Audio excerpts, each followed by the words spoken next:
Donc, ouais, bien aimés frères et sœurs, il y a quelque chose de très important dans la vie qu'il faut bien comprendre. La vie éternelle, ce n'est pas le succès sur la terre. On est en train de voyager. Je vous ai dit, le meilleur pilote et le meilleur copilote que vous ayez, et les meilleurs stewards et hôtesses dans un avion, l'important n'est pas ce qu'on vous sert dans l'avion à manger. L'important est que vous arrivez à destination. On peut vous distribuer des gadgets dans l'avion. On peut vous donner tout dans l'avion. On peut vous donner les meilleures boissons. Tant que vous n'êtes pas arrivé là, c'est inutile. C'est inutile. La vie chrétienne, tant que vous n'êtes pas arrivé, tout ce qu'on fait là, c'est inutile. Ça peut vous entretenir, mais c'est inutile. Le but final, c'est de savoir, dès que tu fermes les yeux, tu apparais dans l'éternité, Christ est là pour t'attendre. Si Christ n'est pas là pour t'attendre, mon frère, tu as perdu ton temps. Il faut être sûr de ça chaque jour en dormant là, que Christ est là. Si jamais tu n'ouvres pas les yeux, tu le vois. Sois sûr de ça. La vie chrétienne, c'est ça. Hein? Ce n'est pas une affaire d'église. C'est une affaire de vie éternelle. Se termine quelque part dans un endroit qui est sûr, plus sûr que Paris. Prends-toi au sérieux toi-même. Alors, ouvre ton esprit. Là où se trouve le Saint-Esprit, là, dans Jean 7, 38, il dit, voici, celui qui croit là, les fleuves d'eau vive couleront de son sein, comme dit l'Écriture, quand l'Esprit sera glorifié. L'Esprit a été glorifié, Jésus a été glorifié, le Saint-Esprit est descendu. Donc le Saint-Esprit est en moi.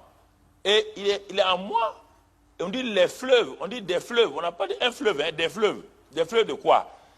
D'eau vive. Ça veut dire quoi? Des fleuves de vie spirituelle, des fleuves de guérison, des fleuves de bonne santé, des fleuves de prospérité, des fleuves de victoire. Tous ces fleuves sont déjà en toi. Ce n'est pas au dehors. Pourquoi vous passez votre temps à crier, à pleurer pour avoir la victoire? La victoire vient de l'intérieur pour l'extérieur. Dans la vie chrétienne, tout va de l'intérieur vers l'extérieur, pas de l'extérieur vers l'intérieur.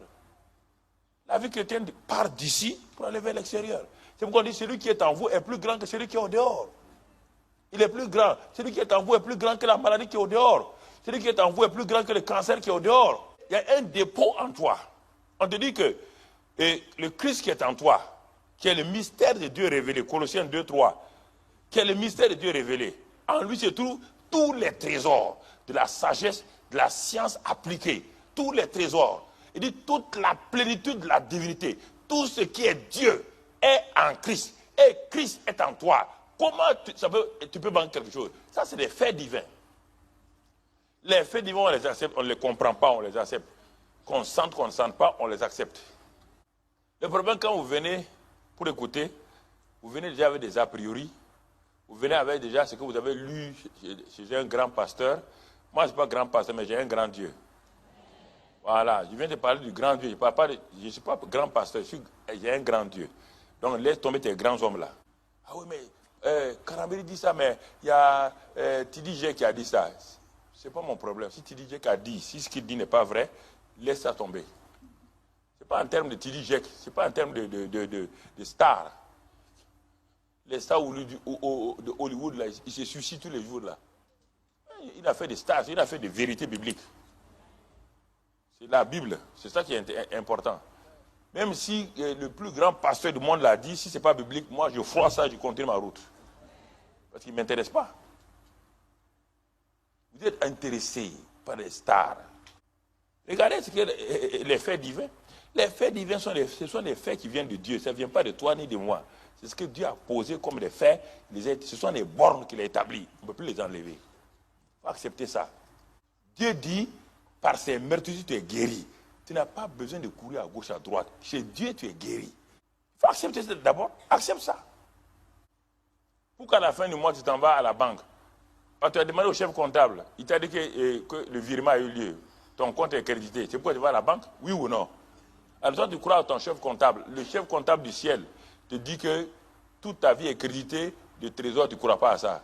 Vous croyez aux hommes, des menteurs. Vous ne croyez pas au Dieu qui ne ment jamais. Comment voulez-vous vous entendre avec lui? On dit, deux hommes marchent-ils ensemble sans être au préalable d'accord? La Bible est un livre de révélation. Un livre de lecture.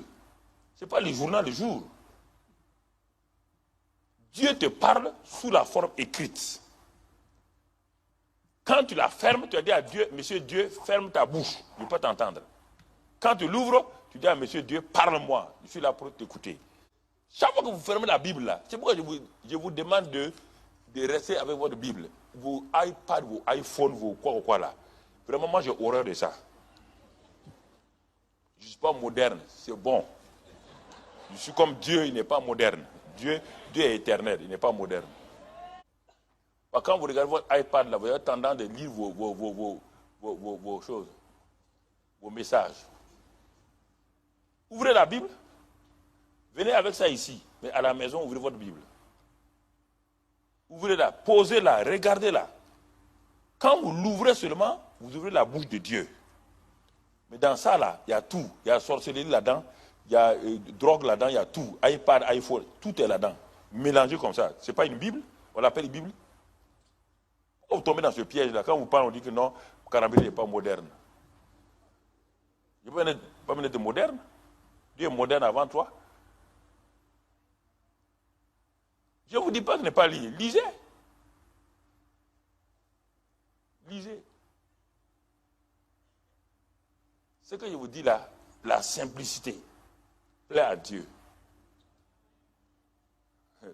Vous croyez que vous impressionnez Dieu parce que vous utilisez ces choses-là? Oh, mais parfois vous êtes insensé. Ça impressionne même pas moi, après vent de Dieu. Ça n'impressionne pas Dieu, ça.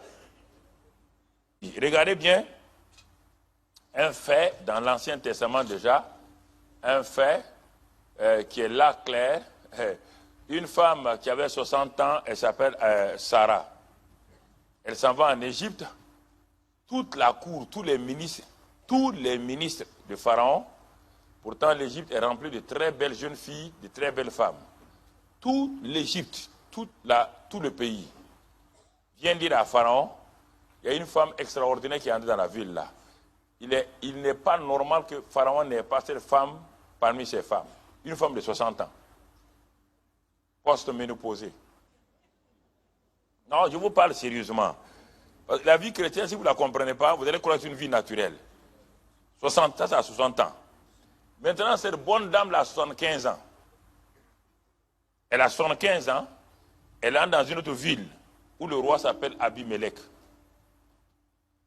Tous les gens de la ville, même les jeunes filles disent, il y a une femme qui est arrivée, elle n'a pas de parents. On laisse les jeunes filles de 25 ans, de 30 ans, les jeunes filles de 15 ans, 20 ans, 40 ans. Et c'est une femme de 75 ans qui attire le regard de tout le monde. Alors, posez-vous la question, c'est le naturel ça? Dieu a parlé. Dieu appelle les choses qui ne sont pas comme si elles étaient. Il donne la vie au...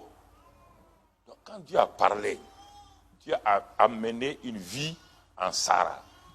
Une femme de 75 ans. Personne ne veut les jeunes filles de 25 ans. Tout le monde veut la femme de 75 ans. Et réfléchissez vous-même. La vie chrétienne, c'est ça.